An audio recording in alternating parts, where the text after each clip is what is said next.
Hello and welcome to Wow Live, our weekly appointment with Awe and Wonder. It is brought to you in collaboration with the Essex Baby Lab, and today we have Professor Sam Was here with us. Welcome, Sam. Hi. Thank you for coming again. And yeah, I assume everybody knows you now because you've been here a few times already, A and I couple, can I see think people just are two. watching your videos. Yeah. Yeah, yeah. But I can see people are watching the videos quite. You are very well followed, so Good. it's really cool to have you here again. And what's exciting is every time you talk about something completely different and equally exciting. Today it's going to be shared attention. hmm So to start with, what is it that we mean when we talk about shared attention? Yeah, well, I guess kind of one way to think about it is certainly from my own kind of everyday life, Sylvia, is that I've got a 2-year-old daughter at the moment, Rose. And one of the things that I'm sure you've experienced that every parent has that kind of drives you mad is, you're sitting there and you've got all loads of toys laid out on the floor to her to play with, and you're sitting there just trying to do a quick email on your laptop. And something about the fact that you're paying attention to your laptop makes it really, really interesting and relevant for her. Yeah. Objectively, and I've tried to say this to her several times, like laptops just aren't interesting for kids, but the toys that you put out, are much, much more interesting. But there's something about the fact that you're paying attention to something means that she's automatically interested in it. But we don't really know very much at the moment, Sylvia, about what it is that drives these kind of social influences on attention. Simply like most of these areas that we don't know much about in kind of developmental neuroscience, it's just because it's really hard to do studies on. Almost everything that we know about the brain, it's pictures of things, kind of pictures of things in a scanner, and this type of kind of live, kind of moment by moment, you only get it in a real world setting where Mhm. someone else pays attention to something else, that automatically drives the child's attention to it. We really don't know very much about, which is a shame because it's obviously massively important for learning. It's obviously a massively important kind of driver of early learning, remembering that, those of you with young kids at home, most children spend almost all of their waking time between the ages of kind of naught and, I don't know, quite old in the company of an adult. And it's a really, really big kind of driver of early learning. So basically what we're trying to do is we're trying to kind of look at why, what drives these kind of social influences on attention, what happens during social learning. And I guess kind of my way into it, which is kind of another area that we don't understand very much about at the moment, is there's a lot of evidence that the more time you spend paying attention to things together with other people during early life, the better you are able to pay attention on your own during later life. Hmm. So that is kind of quite well established as a finding now. It's been shown by quite a lot of people. It's not necessarily the most relaxing thing to be thinking about as a parent because you're thinking about, oh my God, I need to be, doing stuff together with them. I find it, I just my head in sitting there doing kind of Lego with my kids. It's just like I want to be thinking about something else. But all the evidence is that it is really, really good. Again, though, from a neuroscience point of view, we don't know why at the moment. So we don't know what it is about paying attention to things together with other people that means that the more that we do that, the better we're able to pay attention on our own during later development. So that's what we're trying to find out the answer to, basically. Yeah, I think it's really interesting because you've been mentioning a case in which it's quite annoying in a way that your child might want to pay attention to the same thing you are paying attention to, and it's true that sometimes there is this kind of conflict, but at the same time we actually mainly do want children to pay attention to the things that we Mm-hmm. like. We want to Mm-hmm. teach them stuff, we want to. So I guess the more we understand about it, the more we can use the mechanisms that Mm-hmm. are there for Yeah. better. Yeah. So to really kind of make our parenting easier and maybe even more pleasant in a way, because yeah, it's true that sometimes it's a drag to have to spend time with your child, or Mm-hmm. like, oh, we're busy, we want to do other things, and I Mm-hmm. totally know what you mean. But at the same time, it can be a lot of fun to spend time with them as well. So in Yeah. a way, if we understand what works, what doesn't work, how to make it effective, it would probably be a game changer for our parenting quality as well. Yeah, definitely. And I guess, Sylvia, one thing that's come out kind of really strongly from our research is it's not just about paying attention to things, it's also about how you pay attention to them jointly with your kid. So we're doing a lot of stuff where we kind of observe parents and children interacting while we're recording brain activity in both of them at the same time. And for my current ERC grant, we're doing a lot of we're collecting a large cohort of that longitudinally. So we're recording kind of dual brain early on in development at 5 months, 10 months, 50 months, and then tracking them through to 36 months. And something you made me said, I can't remember exactly what, kind of made me think of kind of what we think of as the traditional route to how you share attention with a child, as it were, which is you pick up something and say, okay, I've got something that I think is really interesting, kind of, here, I think you should pay attention to it. Yeah. And the child pays attention to it. And that is very much the kind of traditional view of learning.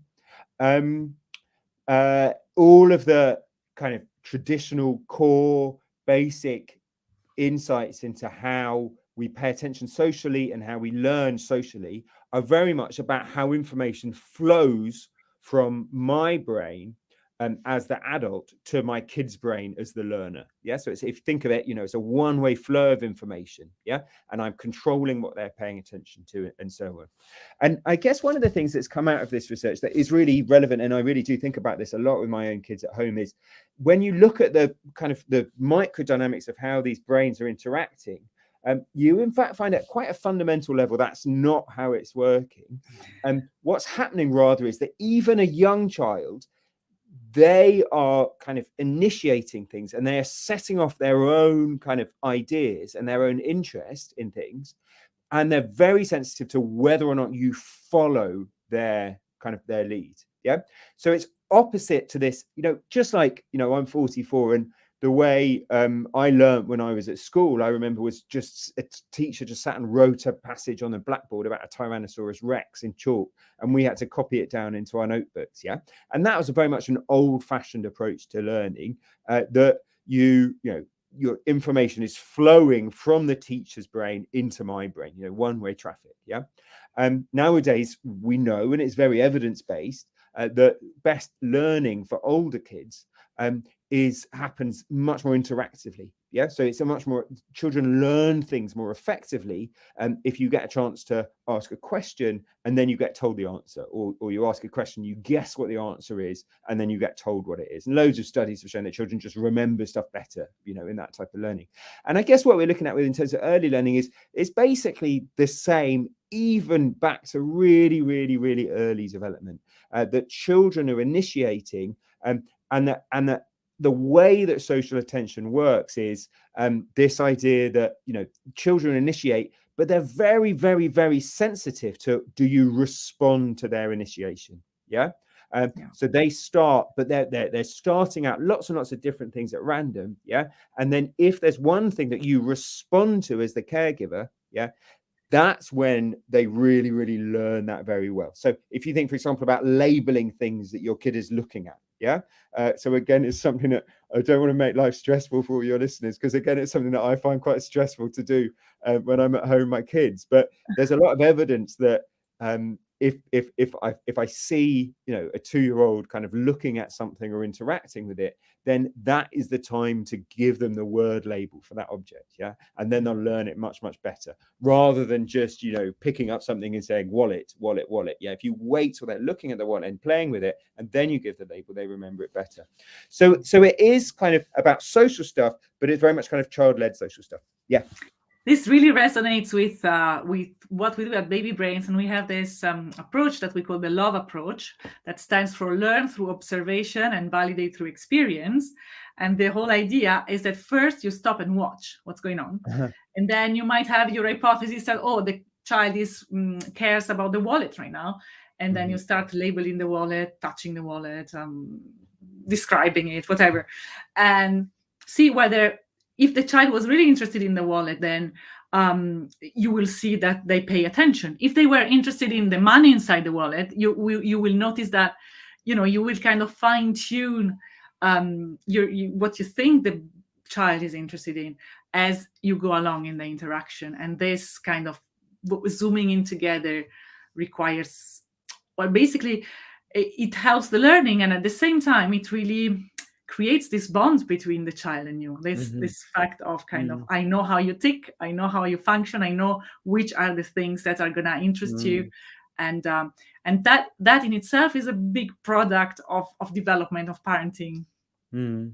Yeah, Yeah. definitely. The bit that I find hardest about that as a parent, Sylvia, is the sitting and waiting for them to initiate. Yeah, I'm always really impatient, and there's loads of evidence that kids' brains kind of are slower and less kind of reliable, but they just the kind of the speed at which operations happen in their brains is much lower. And I'm a very impatient person, so I find it really, really hard just to sit when they're doing nothing and say, no, wait, don't you start it, Sam, you just wait for them to start and do Yeah. that. But I often just don't have the patience. I often just grab the Lego and start building myself.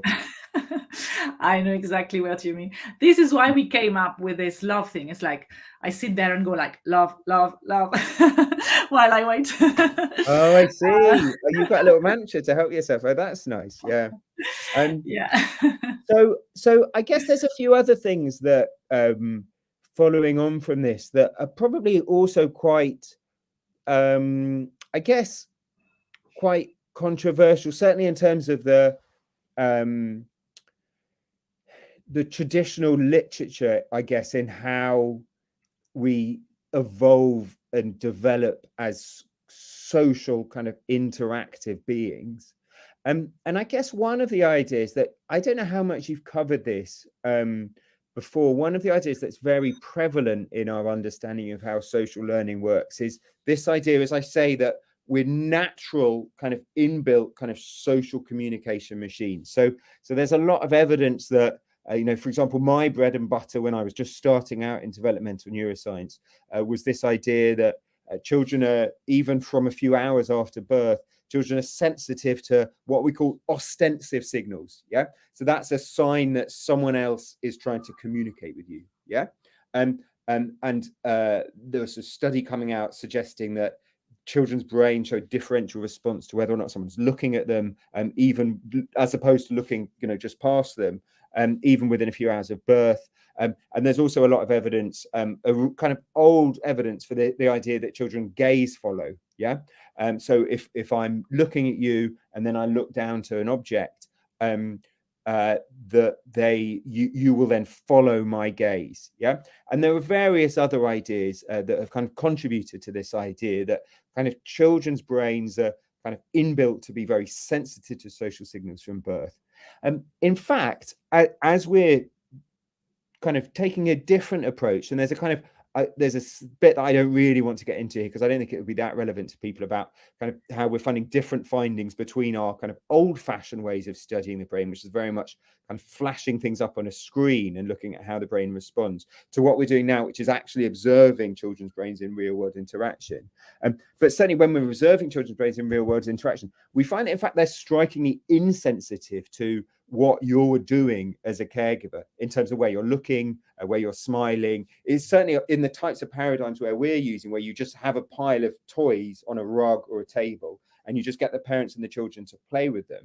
We find that children are often, they hardly ever look up at the parent, and they certainly don't do this process of following the parent's gaze to which one's the parents looking at, and their brain doesn't show responsivity to when the parents are looking at them when they're not. So this again is just challenging these kind of basic ideas that it goes back to this idea that we used to think of the baby brain as very passive, yeah, receiving social information, and being guided in where they learn from the adult, yeah. So we know that it's very social, but it's social in a different way, yeah. It's this picture that they are doing stuff, initiating at random, yeah, but they're sensitive to when you respond to something that they initiate. So they're kind of driving around, scooting around, and then when you do something, when they trigger a response from you, that triggers their learning. Yeah, it's not this idea that they passively sit and they're learning from you like watching TV. Yeah, which ties in with our experience as parents, I guess, because lots of it is frustration, to be honest, right? In trying to kind of get signals across that don't Yes. necessarily get Yeah. across in the first Yeah. round. So yeah, it seems to make sense. Yeah, definitely. And it is annoying because it means that if you've got something in particular that you want them to be learning about or something like that, it's just as you say, Sylvia, and they don't want to learn about it, then you have to wait until they're actually in a state where they're interested. So it's quite interesting and it's quite tricky. And a lot of parents still, and I think this is why it's really important to be talking about this. As you say, and this idea that you've been talking about, it's out there in quite a lot of different formats. Montessori, for example, it was very focused on, watch and wait to see what the child is interested in and follow in supporting the child's evidence. So that is quite prevalent out there in the early years kind of literature. I would say we're starting to get really good kind of neuroscience level support for this idea kind of for the first time over the past few years. But there are still a lot of people that think very differently, that they can't cope with the idea that they're not the clever one, and I'm obviously the clever one. So it's about me doing what I want to do and dragging my kid along with me, and through just by hanging out, in my mind, that's how my kid gets smart. So but it's a very, very different approach that we now think is the evidence-based way to be interacting with kids. So yeah, so that's why I think it's really, really important to be talking about this stuff.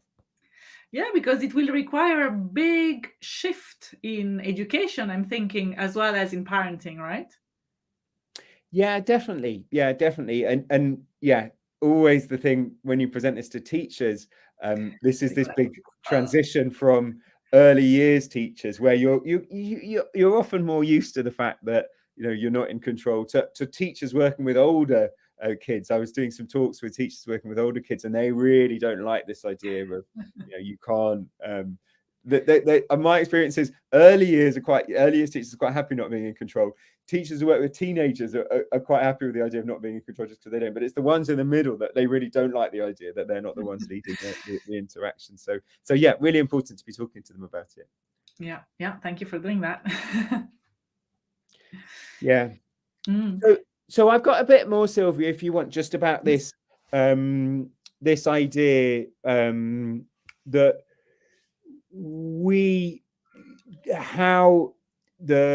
how we get from this idea that I'm waiting for my child to initiate and then responding to my child's initiating. Yeah. Why is it that children who have more kind of interactions like that early on, why are they better at concentrating on their own later on? Because that's a really, really important area. So just to describe the picture that we see, basically, just a little bit more from these dual brain studies. And before I go on to talk about how this is affecting children more long term. So the picture we see, as I say, is that the children are strikingly insensitive to where their parent is looking. They're doing stuff. We can't see evidence for their brain really kind of predicting what they're going to do next. So certainly in 12-month-olds, that we get a lot of kind of behaviors that look quite random. But then, as I say, the adults' behaviors are tightly tied to the child's behaviors, yeah, and they're also tightly tied to the child's brain state. So we see that the adult's gaze is constantly flicking up and down to the child, and we can see that I can forward predict quite accurately what they're going to be doing based on the brain state of the child. So when they're interested in something, they are then using things like using their voice modulation to kind of help engage and maintain the child in what they're interested in. Yeah. So it's this. I've got this cartoon when I'm doing it in talks that I like to use to illustrate this, of kind of an adult balancing a pile of plates with a little baby sat on the top. Yeah, and you can see that the baby is kind of teetering one way, and then you have to kind of compensate. Yeah, and they start teetering the other way, and then you have to compensate. And really, what we think that you're doing as an adult is you're helping them to kind of maintain an even keel. Yeah. So you're changing what you do, you're structuring the interaction to help them to stay somewhere in their sweet spot between kind of over arousal and under arousal. Yeah. The technical term for this is allostasis. So you're helping them to kind of stay in the middle. Yeah. And something about that process means that because you're there to do that, and again, we've got tons of evidence for this, children pay attention to things much longer when they're paying attention to them together with an adult compared to when they're paying attention to them on their own. Yeah.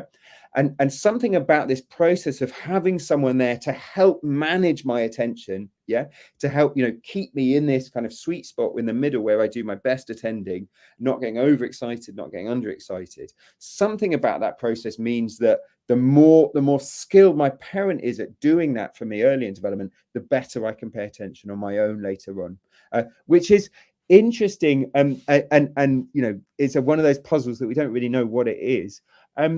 We've got some kind of ideas that I can try to explain it's a little bit tricky to explain, but do you want me to have a go? Yes, please. Yeah. Okay. So one of the things that we think is really interesting is this idea of kind of prediction. So I don't know if you talk much about this in other things, Sylvia, but one of the definitely.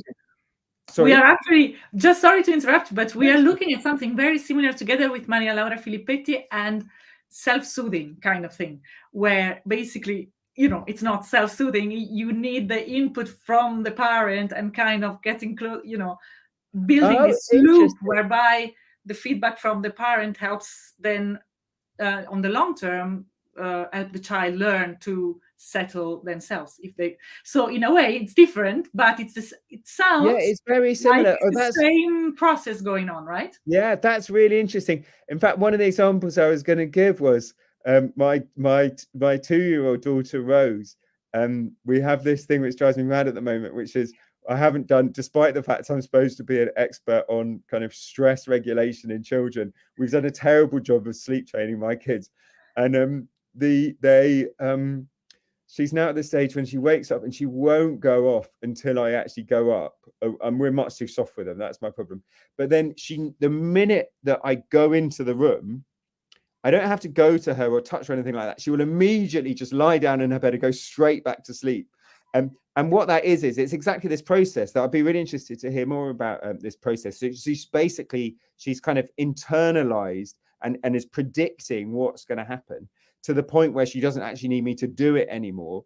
She just needs the trigger for that series of events, and then the rest of it happens automatically. Yeah? Because she's predicting what's going to happen in her brain, and because she's predicting it, her brain's basically doing it by herself, and she doesn't actually need me to do what she's predicting is going to happen. Yeah. Is that how you talk about it? And that when you're talking about yes, that's the idea, absolutely. And so the same kind of thing is at work with attention. Yeah, basically, yeah, that's what we think. I've just got just starting up a new project to kind of test this more explicitly. But basically, our model at the moment is, my prediction is when I look at something, for example, I'm predicting that my parent is going to match me in looking at that same thing. Yeah, and if that happens, then I make the prediction. And it's this part of the brain that makes the prediction, and basically very coarsely this part of the brain that tests kind of whether the predictions have come true or not. It's this constant kind of anterior posterior kind of crosstalk, but basically if I make that prediction and it's true, then that strengthens the kind of crosstalk between the different areas of the brain. Yeah, and basically the idea is that we learn to make these predictions through our early interactions, which are almost all in social setting, but the more predictable our early interactions are, the better this crosstalk between these different areas of the brain develops. And so that's why we're better at paying attention later on. So what we're doing to test that is basically we've got this box. I've just got some staff just going to be setting this up soon. We've got the funding where we've got this box where you either see a live version of so it's basically a little hidden mirror. Wait, how do I say it so you can see here? So it's a little hidden mirror. So there's a kind of a video screen here and then a camera, and then the baby sits here and sees the mum, and then the mum sits just in another room viewing the same box. So they can either see a live image of each other, or at the flick of a hidden switch, we can see the baby sees what the mum was doing 20 seconds ago. So basically, in that case, the baby can't predict what the mum is going to do. So we're looking at how whether babies are predicting their babies' brains are predicting what their mum is going to be doing second by second. And then we're separately going to be looking at whether more predictable parents it helps their babies to develop this kind of predictive brain coding, which is again an idea which really stresses me out myself as a parent, because I find it very, very hard to be predictable with my kids, even though I'm telling them, you know, because I've always got my own stuff that I'm thinking about. And I always think, you know, parents who do just sit there and just, you know, they just respond and they just kind of label stuff that their children are looking at. They follow what they're interested in. There's probably, you know, based on the evidence that we have the best way to interact with your kids, but it's just I'm not very good at it.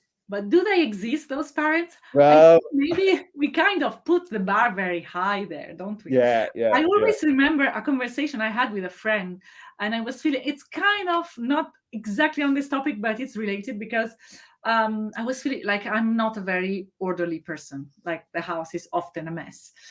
And I was telling her, and my children were going to a Montessori children's house, so everything very nice and orderly and put together. And I was feeling really bad about it. I was telling my friends, look, like I am a disaster. Like I'm so not orderly, and it's terrible. And they were like, "What? You are very orderly." I was like, "No. Have you seen my living room?" She was like, "Yeah, no, okay, your living room, but you always wake up at the same time every day, and that's very predictable." And so, you know, like, and I had no idea that this was order. You know, I wasn't categorizing it as order. But I guess we are predictable in different ways. Yeah. And that's actually one of the things that is important, that we're still thinking about how to do it. So we can look at the very fine-grained timescale, but there's a lot of evidence that these kind of larger order scales are really, really important. So there's two kind of ways we think about predictability. One is in terms of time. So does the same thing happen at the same time every day? And the other is what we call contingency. So if I do this, how are my parents going to react? So they're both different ways of thinking about predictability, and they both probably lead to this same type of prediction type responses. So, you know, children will start to get sleepy, 10 minutes before their nap, if you're the type of parent that always gives their children their nap at exactly the same type of day. And as I say, the contingency, when I'm crying at night and daddy comes up, that's a contingency. So that doesn't happen at the same time, but they're still predicting that I'm going to respond because I'm used from experience to when I do something, kind of daddy responds like this. So that's that. So those were the main things I actually wanted to cover, Sylvia. I don't know whether you got any more questions or anything like that in terms of, another thing we talking a little bit about was about kind of autism, atypical development, and ADHD. So we can talk a little bit about that, but that was the main stuff that I want to talk about from our dual brain stuff. I think this is really, really interesting, and we are running out of time. So we'll be very happy to keep the ADHD stuff for another time. Okay, let's do that. It's really exciting. I think it gives us a lot of food for thought, and it's beautiful to see how we see the same sort of hypotheses being drawn in different areas of brain development. And it's really exciting to, as parents, to look into these things as they're happening, as you guys are testing out the hypotheses. So we would be really excited about learning more about it when you have learned more about it. Yeah, no, that sounds great. Yeah, no, you're absolutely right. I love it when people say, oh, there was this child theorist from the 19th century or the 18th century. And I'm saying, and now for the first time, we've got neuroscience evidence that supports this idea. That's my favorite thing about it when you find these crosstalks. So, Yeah, because in the end, science is born from intuition as well, right? You have to start looking somewhere, and it's really satisfying when intuitions turn out to be supported. Yeah, definitely. Sam, thank you so much. It was really exciting to hear about shared attention with you today, and we wish you a wonderful weekend, and we look forward to having you back as well soon. Great. Well, it's been a real pleasure. Lovely to chat to you, Sylvia, and look forward to coming back soon. Thank you, Sam. Bye.